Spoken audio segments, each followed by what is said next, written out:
Welcome to the Metaphorosis magazine podcast, your home for beautifully made speculative fiction. The magazine is edited by B. Morris Allen, and I'm your host, Matt Gomez. This month's story is Colossus by Michael Gardner. Michael Gardner is a writer of fantasy and horror who masquerades as an economist by day. His work has appeared in Writers of the Future Volume 36, Aurealis, Bourbon Pen, and Metaphorosis magazine. He is also a 3-time finalist for the Aurealis Awards. You can find out more about Michael and his work at www.michael-s-gardner.com. That's michael-s-gardner.com. Let's jump in.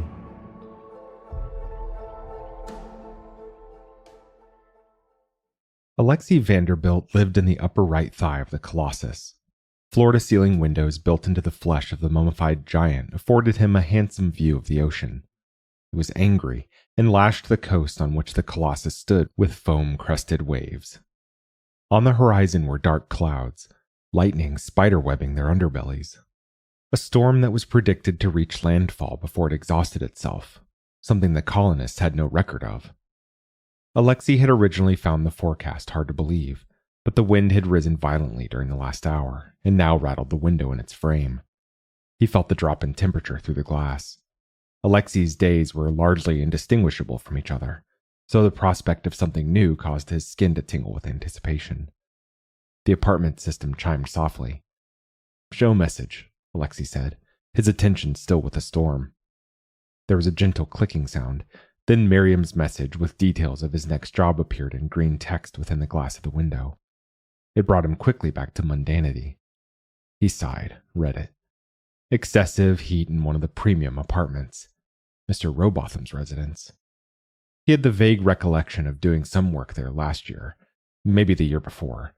If he recalled correctly, Mr. Rowbotham was an elderly man that insisted on being called Commander. "Remind me of the location," he said. The text dissolved, became an image of the complex, and in red, a rectangle showing him a large apartment, top center in the chest. "Log the job. I'll be up shortly." The image faded. A gust of wind spattered the outside of the window with fine droplets of rain.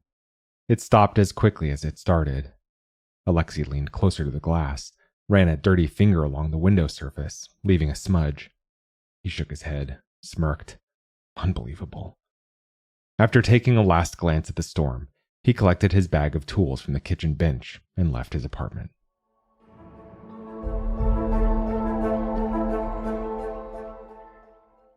The commander led Alexi to the kitchen. "You feel that, son? It's like the oven's running." Alexi frowned, peered over the kitchen bench to confirm there was an oven, and it was indeed off. Alexi didn't use an oven. Too old-fashioned and expensive. The commander's kitchen opened into a spacious lounge room with expansive windows. They offered panoramic views that took in the ocean, the sprawling terraformed gardens that surrounded the Colossus, and the barren desert beyond. He wondered how the commander had afforded such a prime location, such a large space. He appraised the man with a sideways glance. Straight back, tall, gray crew cut. "It is warm," Alexi admitted. The commander gave a curt nod. Alexi placed his bag of tools on the ground, removed a flex screen, unfolded it. Moving his finger swiftly across the thin glass, he brought up the diagnostic program, attempted connection to the commander's home system. He was prompted for approval. He passed the screen to the commander, who raised it for an eye scan, handed it back. "The kitchen is running 5 degrees above your preferred settings. The air conditioning system is attempting to compensate, but is failing. The kitchen is the hottest room, but your entire apartment is warmer than average. This is odd. It's possible the storm is interfering with our systems." Alexi glanced across the lounge room and out the window to the purple-gray clouds that filled the sky. There were now several columns of hazy rain falling in the distance over the water. "Huh," the commander said, an exhalation of breath. "Perhaps. Or perhaps it's age. Some days I feel this complex is degenerating more quickly than me. You should have seen it when it was new." Alexi looked up from his screen, found the commander regarding him with sharp eyes. "You were here when this was first built?" Alexi asked. A smile flickered across the commander's lips. I was the first person to move into the Colossus. You don't look old enough, Alexi blurted out.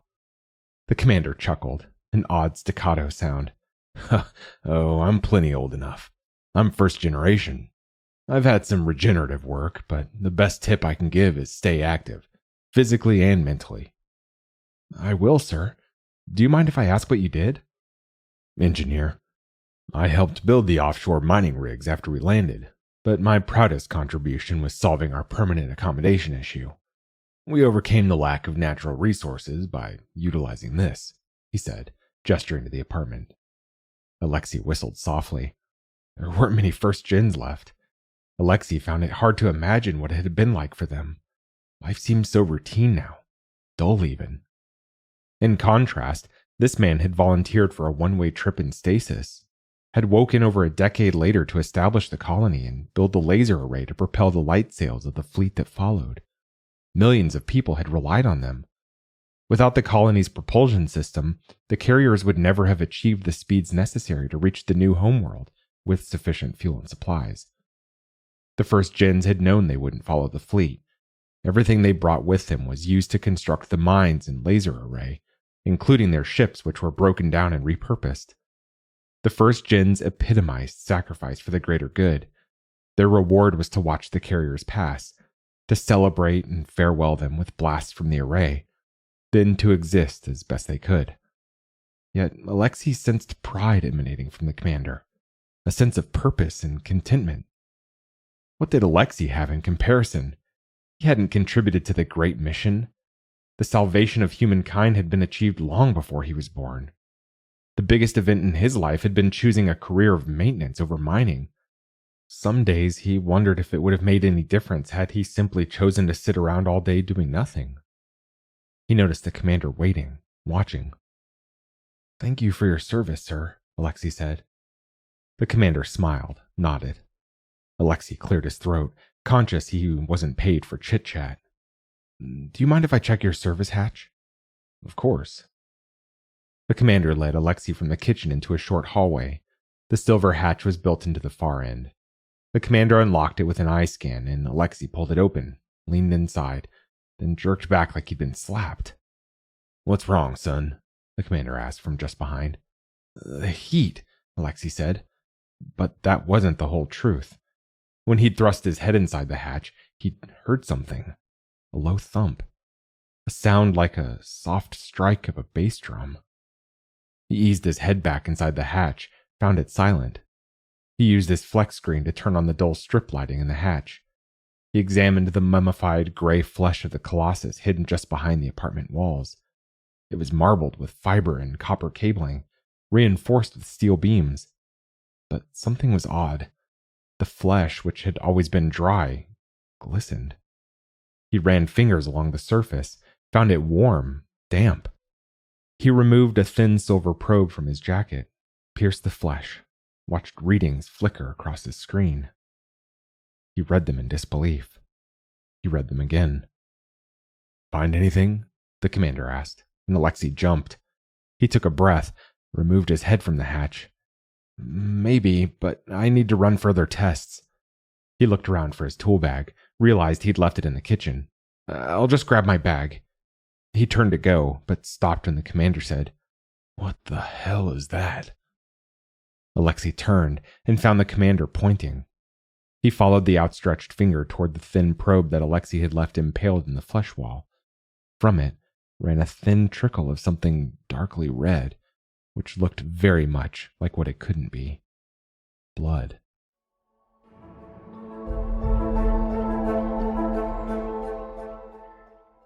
There are 5 more complaints about excess heat on floors 86, 7, and 9.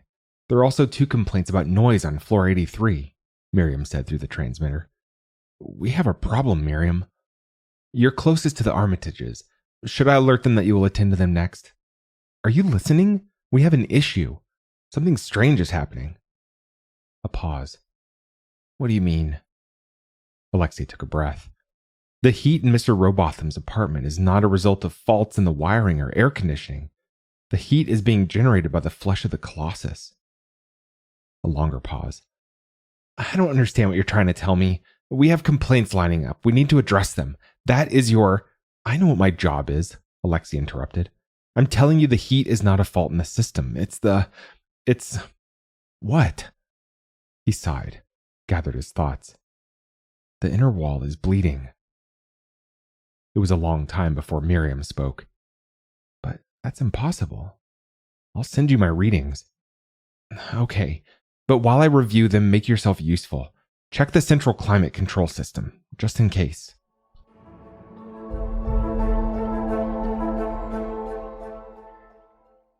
Flurries of rain slapped at the windows that lined the corridor. Alexi stopped and pressed his face to the glass, looked down. He saw rain falling for the first time upon the terraformed gardens around the Colossus, and that large desalination plant that supported them. Up to now, rain had seemed a distant phenomenon, something that fell well out over the ocean. He shook his head, set off again toward the access panel. The wind buffeted the apartments. Alexi unlocked the access panel, pulled it aside, stepped through into the vast space beyond. The sound of the rain grew softer. The climate control system had been built on the remains of the Colossus's diaphragm. The space in which it sat was cavernous, gloomy. Gray flesh infused with fiber cables, copper, crisscrossed steel beams. Yellowed ribs encased huge lungs that hung loose and deflated like ancient curtains. The room smelled of dry earth. The huge cavity was poorly lit, so Alexi switched on his torch. He aimed it toward the middle, where the light feathered across the steel housing of the distant climate system. It was large, about the size of one of the smaller apartments in the caves of the Colossus. He stepped carefully across the uneven floor of muscle, began the trek toward the system. The floor felt spongier than he remembered. When he reached the system, he found the casing covered in moisture. Alexi ran a finger along it, raised the liquid toward his nose, sniffed. It smelled of nothing. Water, he presumed. He opened the access panel, connected his flex screen, which told him that the system was working overtime to compensate for excess heat throughout the building. Alexi found no faults with the system itself. He disconnected, closed the panel, had turned to go when he heard a loud thump from above. He jumped, swung his torch up, the beam wavering. He ran the light slowly over ancient rubbery arteries. The usually deflated white casings were semi-engorged, crimson beneath. He shone the torch on the monstrous gray heart, usually withered. Not now. It had swollen. As he watched, it clenched. Alexi nearly dropped the torch, regathered, tried to hold the beam steady. He saw the heart release, and the sound it made was a deep thwomp. The vessels around it shivered. Red pulsed, stopped. Everything was still again.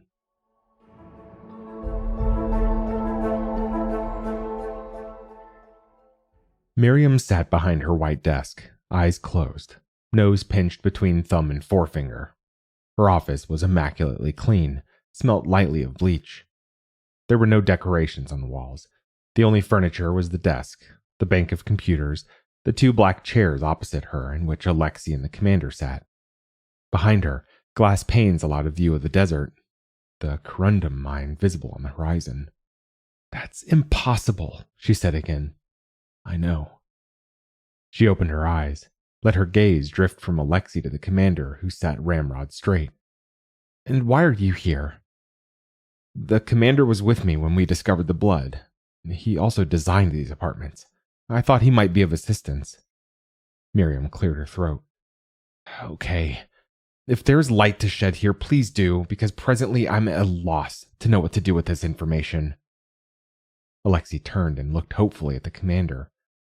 For a beat, all he saw was an old man, but then something hardened in the commander's eyes. "I can't explain why the Colossus has begun to regenerate. It's as unfathomable to me as to you, ma'am. But for whatever it's worth, I can provide a little history. I was on the first ship of colonists to arrive, and the presence of the giants was a shock. Our scouting crafts and probes had no record of sophisticated life forms, and yet we discovered 6 colossal, sexless bipeds, somewhat reminiscent of huge Neanderthals.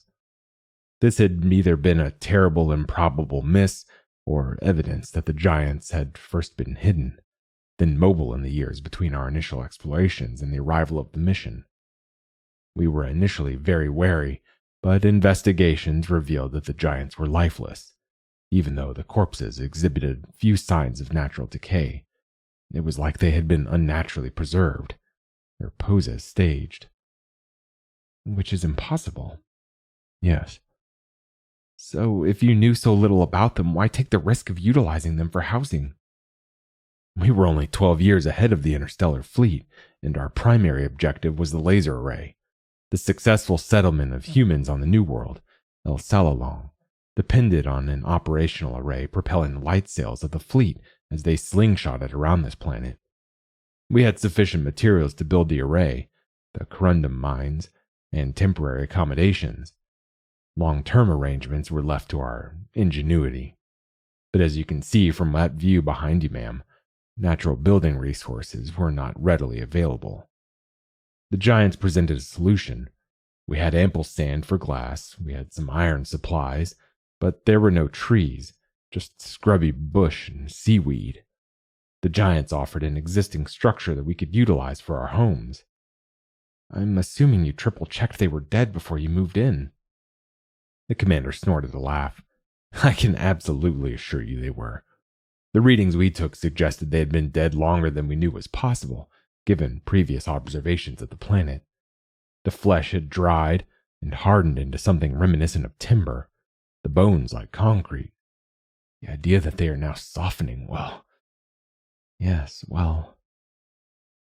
There was a long silence, which Alexi chose to break first. What do we do? Miriam sighed, closed her eyes again, shook her head. As she opened her mouth to speak, there was a groan. The floor of the office jolted hard, and the glass behind Miriam cracked from base to top. The three looked at each other with wide, stunned eyes. An earthquake? Alexi asked. I think, the commander said quietly. The Colossus just moved.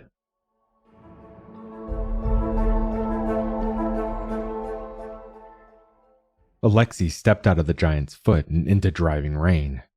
The wind gusted strongly, and he had to lean into it. He squinted against the deluge, raised his hand. He was soon drenched, cold. The scent of salt from the ocean overpowered the usual dusty smells of the desert. Lightning flickered overhead, followed closely by the low rumbling of thunder. The waves of the sea were white-capped peaks, lashing the shore a few hundred meters away. Date trees swayed in the storm, and the shrubs around the Colossus cowered close to the ground, beaten down by the rain. Behind him, the building moaned. Alexi spun round, looked up, and shielded his eyes against the stinging rain. He tried to spy what had caused the sound, tried to check his memory of the creature's long-standing pose. The task seemed impossible. It was difficult to take the creature all in at once, and as he scanned the Colossus from top to bottom, shoulder to shoulder, he realized that for years Alexi had taken its presence for granted. An inert structure, blue-tinted windows cut into the flesh. But now, outside, with the image of the creature's beating heart in mind, he looked upon the form anew. It stood tall, proud, one foot slightly ahead of the other, arm raised and pointed to the sea. Yet the gray, dried skin around the glass seemed ruddier, and although he could not sense any significant change in the giant's position, he felt it leered down at him. He shivered. Another moan. Alexi's eyes darted about, finally settled upon a trickle of broken glass that fell from high up. The glass glinted as it fell, the sound of it striking the sand obscured by the downpour. He engaged the transmitter in his jacket, called Miriam. There's evidence of more damage outside, he yelled over the din of the storm. There's broken windows, and glass is falling. I'm worried about the structural integrity of the building. And he was worried the Colossus was waking, which was what he refused to say out loud. The thought was equally frightening and exhilarating. What do you suggest? Ultimately, it's your call, but I think we should evacuate. Otherwise, we'll find ourselves stuck in this thing. He heard soft breathing from Miriam. Do you think it has something to do with the storm? The electrical activity? I don't know. I honestly don't. Where would our people go? The mine. Let me put in some calls to the other colossi. If they're not exhibiting the same changes, they might offer better options than the mine. And if they are, just let me make the calls. You prepare the vehicles.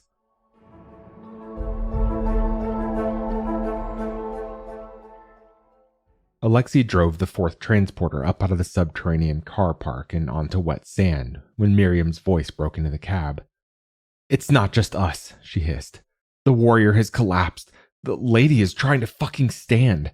Some of the apartments have been crushed. They estimate 22 colonists dead, more injured. Alexi sat in the cool cab of the transporter, breathed heavily. Dead? Dead, Alexi. The giants are coming to life and crushing the inhabitants. Why didn't your colleagues warn us? They were pretty fucking busy trying to save themselves. Alexi felt time slow for a moment. Then it snapped back fast. He blinked a couple of times, rubbed his hands furiously over his face to clear his head. We need to evacuate, Miriam. Now. Okay, she said. Alexi heard a siren wail from inside the Colossus. He opened the transporter doors, stepped out into the rain. He looked up, saw more fragments of glass falling to the ground. He took in the outstretched hand of the Colossus, saw it clenched, not finger extended as it should be. The skin was a deep brown hue. There was new hair on the knuckles, on the forearms, curling over the blue glass in its wrist. Alexi tore his gaze from the giant, ran into the building.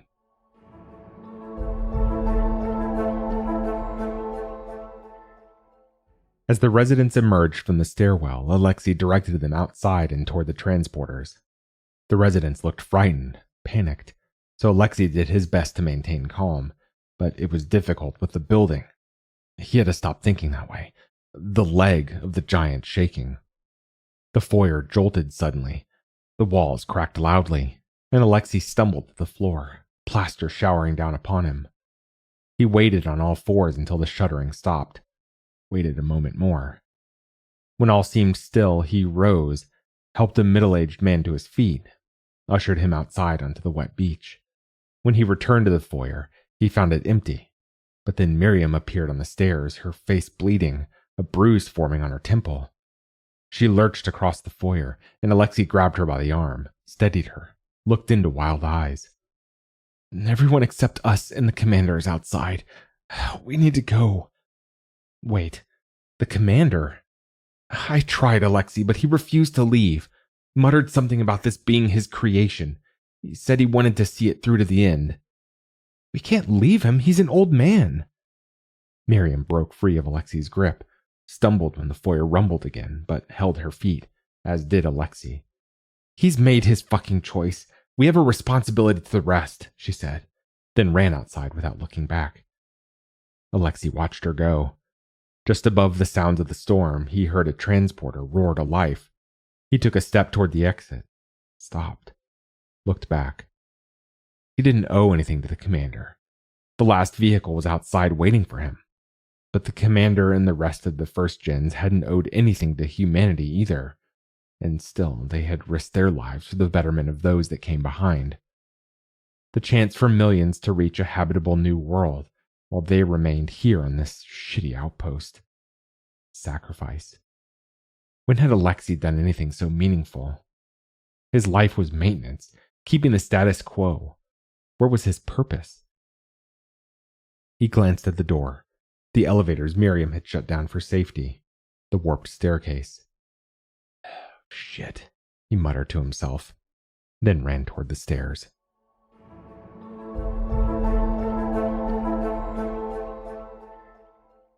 Alexi stood on the 61st floor landing, bent over, hands on knees, dry retching. He regained control, sucked in a huge breath, cleared his throat, spat. The saliva hit the cement with a splat. His breath was ragged, his chest burned. The stairs beneath him groaned. The walls of the stairwell shuddered. With a squeal, the landing beneath him buckled, cracked, then most of it fell away. As the floor went, he leapt on instinct, grabbed hold of the balustrade still connected to the wall of the stairwell. His body jerked against his grip, nearly loosened his fingers. but he held on grimly, feet dangling over nothing.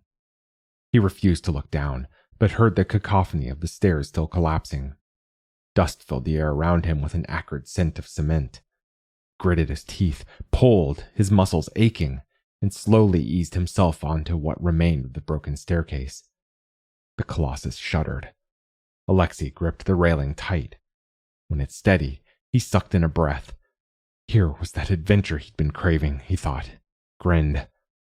He fought back the urge to laugh manically, began his ascent again.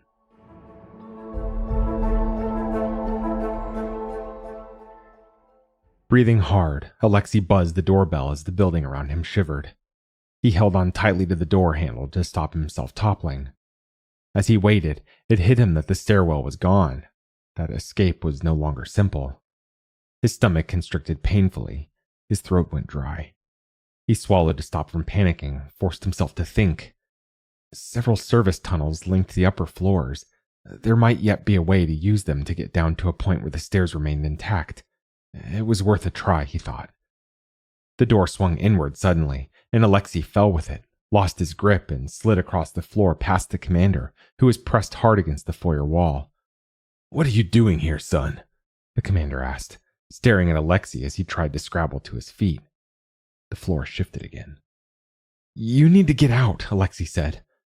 "I've already made up my mind. I told Miriam." "You're fucking crazy. You don't know what you're saying," Alexi screeched, rose, staggered toward the commander, then fell painfully upon his knees as the apartment lurched. Alexi swallowed down the hurt, looked up at the commander. "This fucking thing is alive. We need to go. Now." "It's incredible, isn't it? I spent my life working on the Colossus, molding it, reshaping it, living inside it, all the while wondering what it had been like when it was alive. I don't have to wonder anymore, Alexi. I'm going with it. A final adventure." Alexi opened his mouth to argue, but was cut off by an incredible rending sound, so loud that Alexi thought his eardrums would burst. He lifted his hands from the floor to cover his ears, but as soon as he did, he slid again across the floor of the apartment, now tilted alarmingly toward the large windows. As he careened toward the glass, he saw the view was changing. Instead of storm clouds, he saw roiling waves crashing against the beach. Then he saw the Colossus's foot and ankle buried in the sand. Alexi smashed hard into the glass, which shuddered in its frame. The jolt knocked the wind from him. He clawed at his neck, tried to force air in. The commander slammed into the glass beside him a moment later. Spiderwebs of cracks appeared, ran across the surface of the glass. The old man whimpered, went limp. The Colossus continued to shift. An armchair tumbled across the room and smashed into the window, which groaned and cracked more. The window tilted further, until Alexi found the glass beneath him instead of the floor. A giant haired arm encroached on Alexi's view. The arm pushed down with force. The hand speared into the ocean with an explosion of water.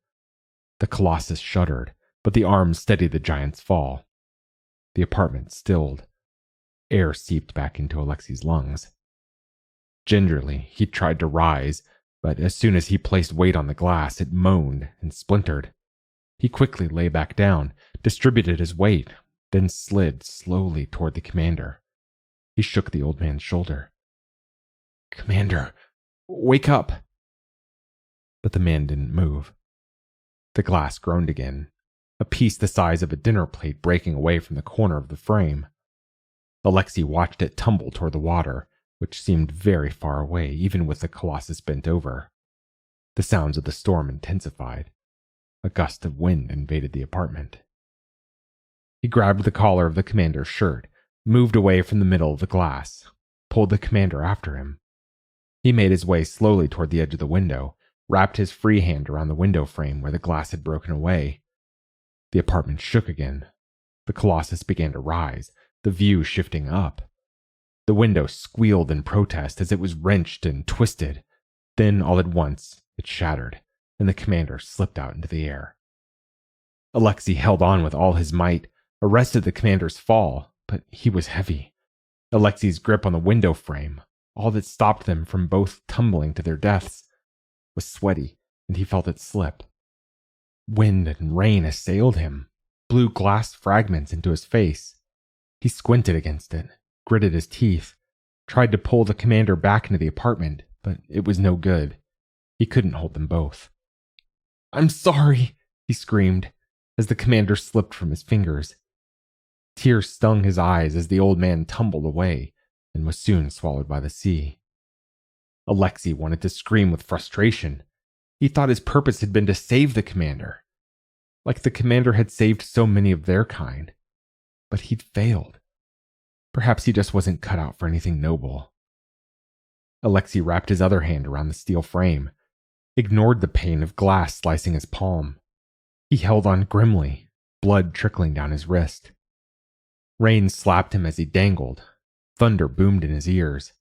His arms ached. He was at his limit, yet just when he thought he couldn't hold on any longer, the Colossus reached its full height, and the apartment leveled out. With the last of his strength, Alexi pulled himself back inside, lay panting prone on the floor. The commander's apartment, being set in the chest of the giant, remained relatively intact. The window was shattered, the floor badly warped, the walls scarred and cracked. Yet it held. Alexi could only imagine the damage wrought to the lodgings and the arms and legs of the giant. The storm roared. The wind licked at Alexi's face, his clothes. The rain seemed heavier now.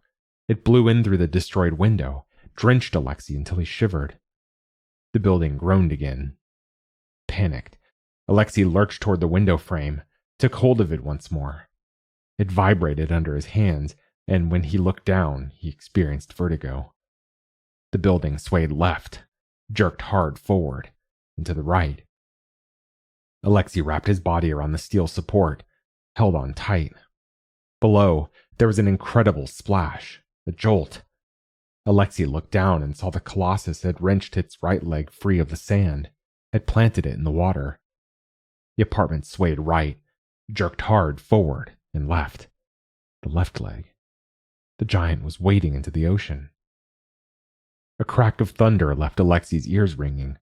He squinted against the icy rain, couldn't stop shivering.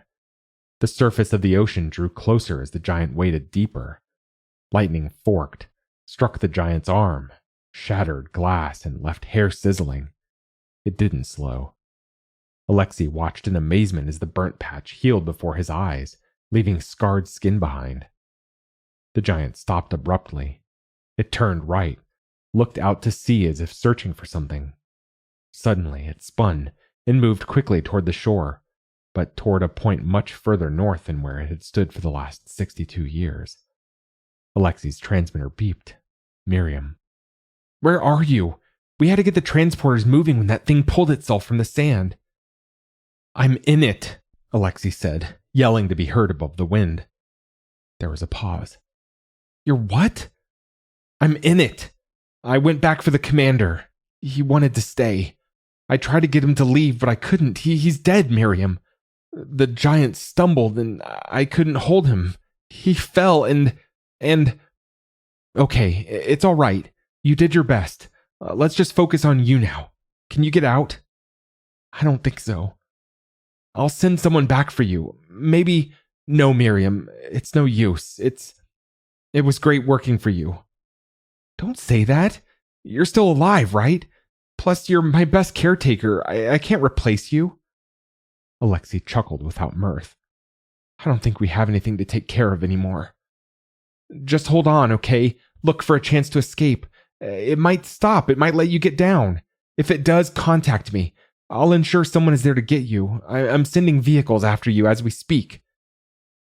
Alexi knew in his heart that wouldn't happen, but he appreciated Miriam saying the words. "Okay," he said. The giant reached land again, and without the water to hold it back, it picked up speed, began to jog, then run, each footstep pounding the earth, shuddering the apartment, which groaned and creaked. Alexi held on tighter, his muscles burning. His body hurt and bruised. He jerked and jarred every time the giant's feet slammed into the desert, but he held on gamely. As the ground sped below him, he was struck by a thought that pierced the tumult and terror. No one, ever, had experienced anything like this before him. No one. What's happening? Miriam asked. She sounded so close. It's running into the desert, he said. It's ridiculous and incredible. This thing is, I don't know. It's unfathomable. It makes me wonder about everything we did. The why. What was the point, Miriam? I don't know what you mean. We didn't have a purpose like the first gens. We existed because that's what people do. But I wondered sometimes if there was more, whether there was a reason we were here. Today, I thought that maybe I was destined to rescue the commander, but I couldn't. So maybe I have no purpose. Or maybe it's this, to hold on and to bear witness to the regeneration of these beings. I know that sounds crazy, but... Alexi trailed off, uncertain how to finish. Uncertain how to articulate what he really felt as the wind and rain stung his frozen skin. In the distance, Alexi saw something huge loom over the horizon. At first, he didn't understand what it was. There were no hills in the desert. But then he recognized it as another giant running toward him. There's another one, Alexi said, breathless. We're going fast now. Hold on, okay? I'm trying, Miriam, but it's difficult. Each footfall rattled Alexi's teeth, shook him to the core. Each time he thought, this one, I'll lose my grip and tumble this time. But he didn't. It was the lady. The giants were sexless beings, but her physique was curvier in shape, so the lady was what they had dubbed her. She moved with grace, power. A lithe being almost floating across the desert sand, rushing toward the Colossus, who seemed to lumber in comparison. She's coming, he said almost to himself, his eyes wide with awe. She's coming. Who's coming? Miriam asked. But he didn't respond. The two giants covered the ground fast. They flew toward each other through the storm. Through the wind and rain and swirling sand. The lady soon filled Alexi's vision of the world. She was close, arms outstretched, face euphoric. He didn't know if they were charging at each other to fight or fuck. He didn't understand any of it, but he wasn't supposed to, he realized. The giants lived on a plane separate to his. Alexi and the colonists were inconsequential when compared to these timeless beings. He muttered a prayer to himself. Then the lady was upon them. A thunderous clap filled Alexi's ears. He was thrown hard backward across the lounge room, and he smashed through the kitchen bench. Bones shattered, flesh tore. Pain touched every nerve ending, and his vision filled with dust and red. The world rocked like it had been torn in two, and something new had been birthed, something immense. The world spun. Debris engulfed Alexi, but he didn't feel it anymore. He didn't know which way was up or down. Everything was crushed under yielding gray-brown flesh. For the briefest moment, his mind caught hold of an idea that made everything seem clear. Then it disappeared amidst the crush of the giants. That was Colossus by Michael Gardner. Thanks for listening. If you enjoyed this episode, we'd love it if you'd leave us a 5-star review on Apple Podcasts, Spotify, or whatever platform you listen to us on. Or better yet, share the magazine and podcast with a friend. If you'd like to listen to more speculative fiction, visit us online at magazine.metaphorosis.com, on Blue Sky at metaphorosis.bsky.social, or on Mastodon at metaphorosis@writing.exchange.